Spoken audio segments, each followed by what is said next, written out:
Welcome everyone to the Japanese city of Kanazawa, the capital of the Ishikawa prefecture. The golden marsh, where a potato farmer many hundreds of years ago found flecks of gold in the soil.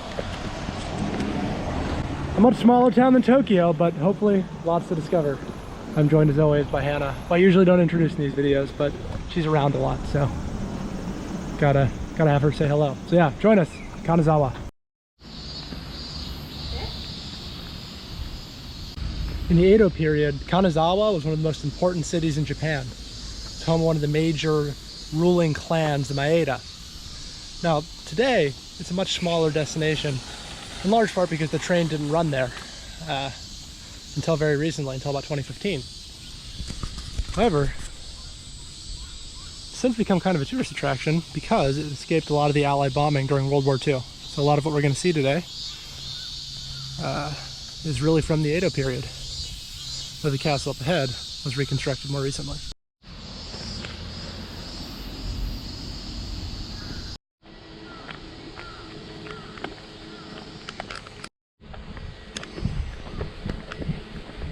Alright, we're about to walk through the gate of Kanazawa Castle, which was restored to its original grandeur in the 90s.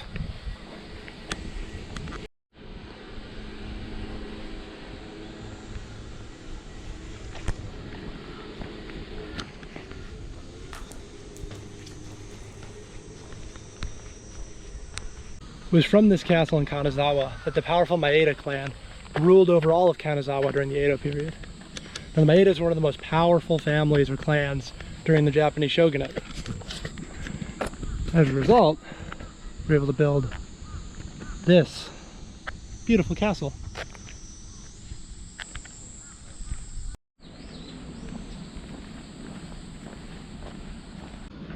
Kanazawa was not, until more recently, a major tourist destination.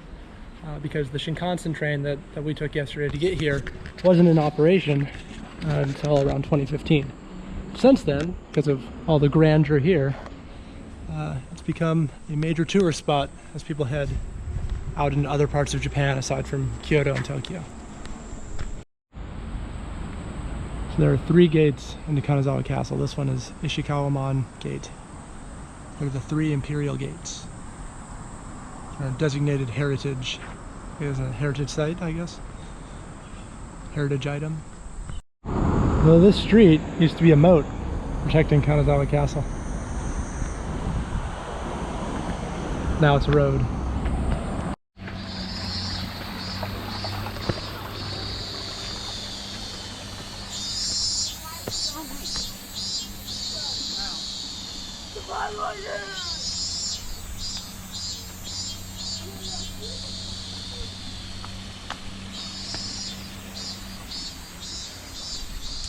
So this is the Kenroken Garden next to Kanazawa Castle. And it's one of the best kept examples of the Japanese landscape garden. You can see they're shaping the trees, making it all very aesthetic, very feng shui, Zen, whatever. I think feng shui actually might be Chinese, but you get my point. It's a very peaceful garden.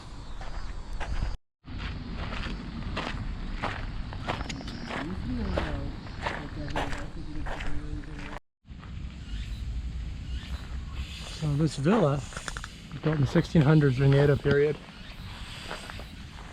highlighting a great part of Kanazawa, which is that even though it lost its significance during the Meiji Restoration, as a result of that, it was less of a target during World War II. So a lot of the buildings still remain. It wasn't firebombed the same way Tokyo was. And we're gonna see that later, particularly in all the districts, which we'll talk about then.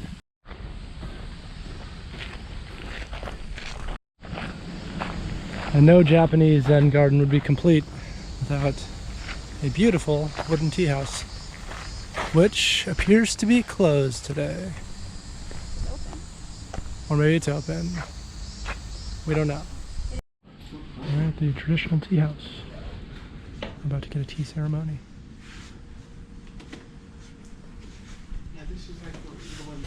Well, we just enjoyed a traditional tea in the tea house. the Shigurate tea house. It's like $6 a person, totally worth it. Little pastry, a little bit of matcha tea. Yeah, highly recommend. Weren't allowed to take video in there, so did not get any, but might show a couple of the pictures I was able to take afterward. Yeah. Not exactly sure whether we're going to head to the samurai district now or to the castle, but I guess you all will see shortly.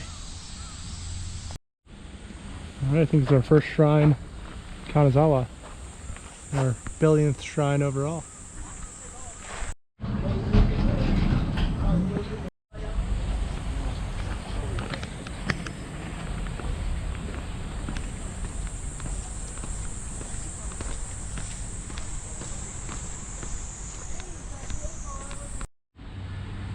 And we have a sacred well into which you are not to throw coins. It states emphatically.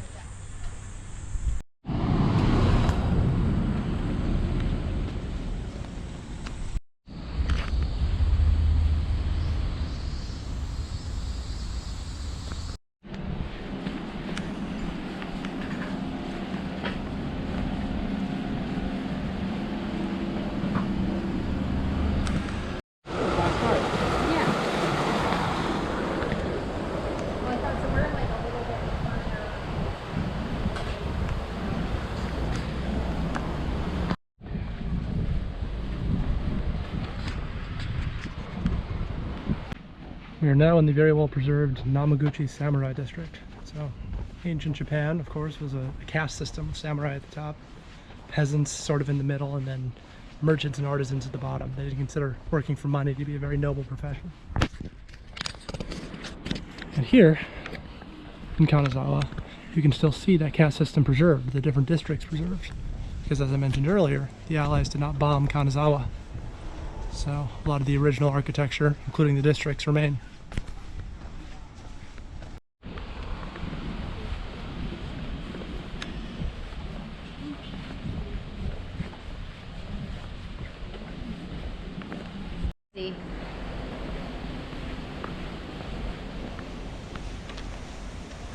Perhaps the best name in all of Japan. This architecture is really unique.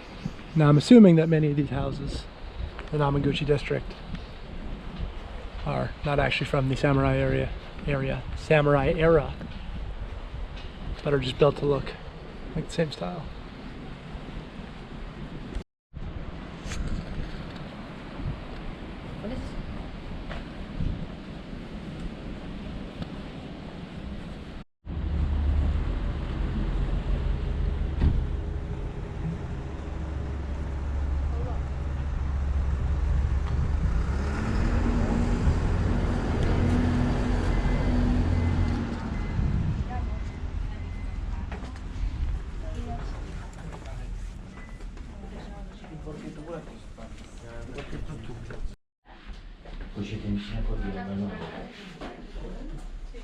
So we're in a samurai house. So like the tea room, samurai house is built these mats. Walk around on barefoot.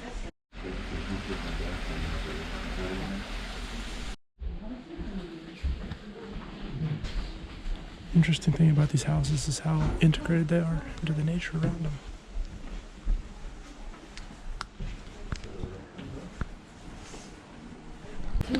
Oh my god.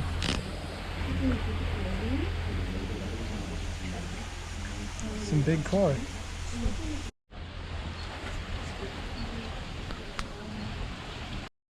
So just outside the house, in the little museum area, they have some Edo period swords. Samurai katanas, I guess, right? Alright, this is a feudal period row house. Remains of the Kaga clan house. Free to enter in Kanazawa.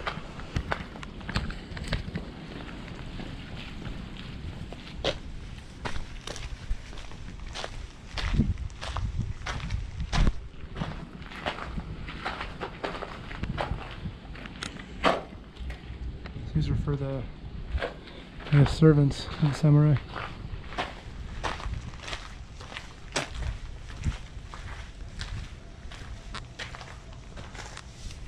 It's warm in here.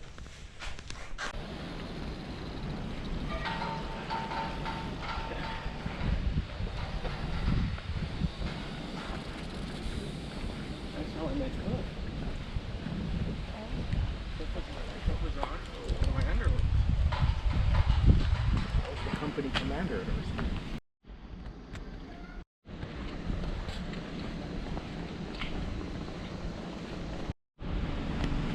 Taste of the Middle East and the Far East.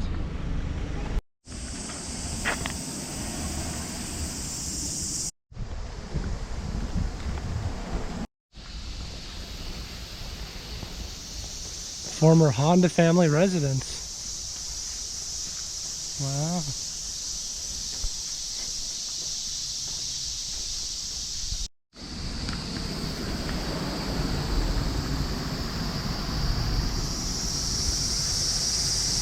Oh wait, so this is it.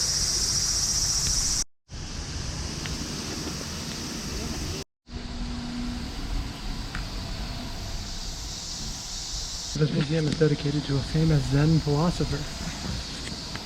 I do not know much about Zen. This is the Buddhism. But it's a very beautiful building. It's only $2 to get in, so pretty reasonable. Next to the Suzuki Museum is the Shofakaku Garden. What a beautiful Japanese garden.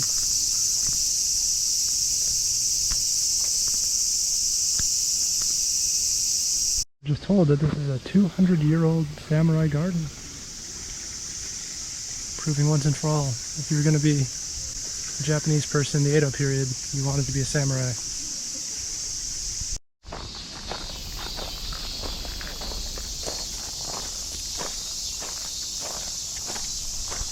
Apparently the stream that you hear, we can actually walk on, is generating power, which is measured, those numbers there, like 0.02 kilowatts per hours. Yeah, the water looks kind of low right now. Plenty humid though. So here's a travel tip for everyone in Japan, that I'm just not noticing. Every map has north in a slightly different direction. So if you're someone who likes to use cardinal directions while you travel, which I get, kind of a niche thing, but you know, when you look at a Google map, it shows north, going north. Yeah, something to keep in mind so you don't get led astray by the funky maps. But no, getting lost is half the fun, I suppose. So you can just enjoy that and take a nice nature walk. Outside the Kanazawa Museum of Contemporary Art, a bunch of cool sculptures. You can walk around and let's see, Hannah's found her way inside this prism, making faces. Let's see.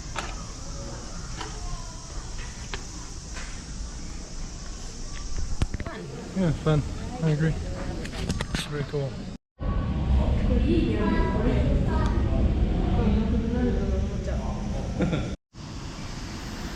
You can see the ominous storm clouds are gathering as we head back to the Kanazawa Castle. See what the inside of the restored building looks like. Oh, also some very old school Edo period electronics. Now you can see the castle off in the distance and the second of the 3 gates. The Nezumitaman gate. And across the bridge we just walked under.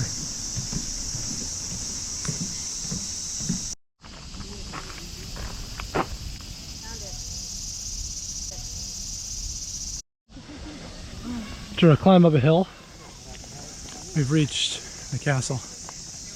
Or I guess re-reached since we were here earlier today. But we're gonna go in this time, so take it all in. Beautiful. Oh. Some very impressive battlements. And a moat. It's definitely a castle.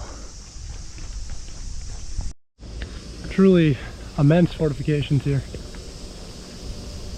And all the time you're climbing up and up. Alright, we're in the castle. Our shoes are off, as they frequently are. Yeah. So it's reconstructed to look like it was in the Edo period.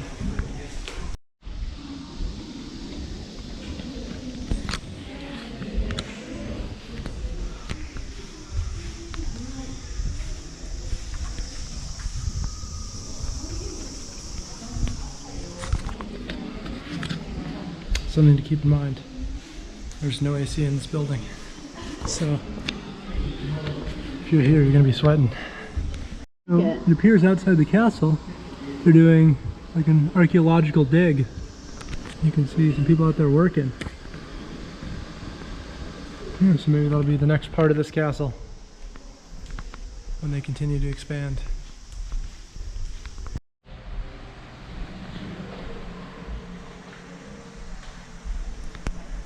That was Kanazawa Castle. A little disappointing, if you ask me, but you know, I guess what can you do? It's a reconstructed building. I thought they could have had more exhibits, because usually when they do the reconstruction, like in Lithuania, they had some more artifacts than we're here, but hey, what do I know? And to be fair, it was only like $3, so can't beat the price. Anyway, we are now heading to the geisha district. Kanazawa has some houses where you have a taste of the traditional, taste of the more modern, all on the same street. And we're now getting rained on in Japan. A very Japanese rain, it feels like. But blue skies ahead, we'll be okay.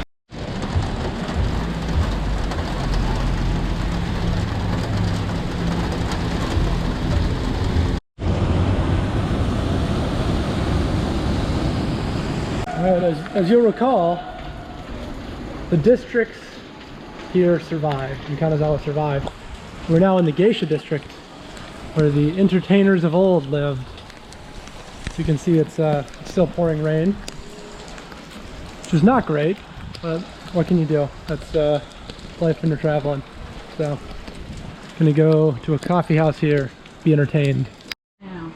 Alright, we're back in the rain after having some tea. So I'm a little drier, which is good. We're walking down the small streets of the geisha district.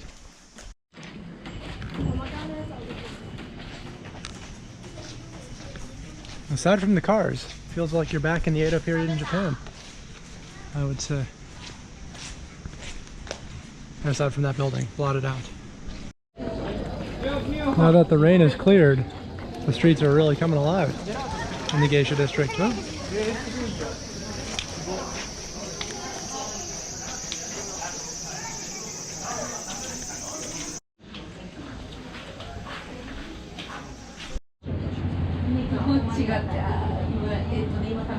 So that was the sake tasting in the geisha district. I've got a little buzz on, which is nice. Now we're gonna walk around until we can get some tempura. The rain is finally cleared. Blue skies again. You all know what time it is. Another shrine.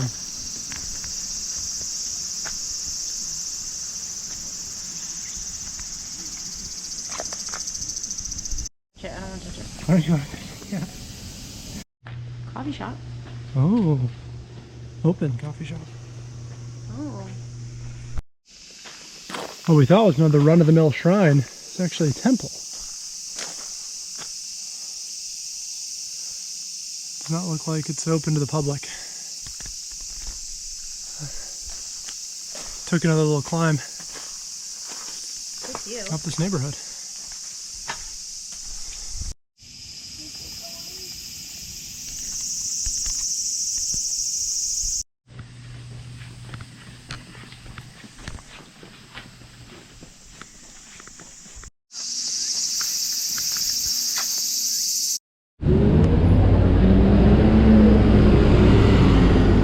For our final couple hours in Kanazawa before we head to Kyoto, we'll be crossing to the Omisho Market, which you can see here. A covered market where we can buy some fresh fish from the nearby ocean. And there's Omisho Market. Oh. very pungent.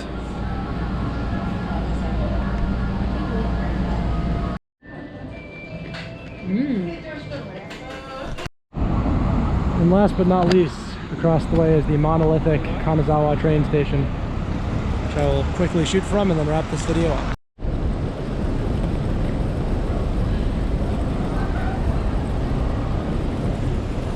Really a beautiful station.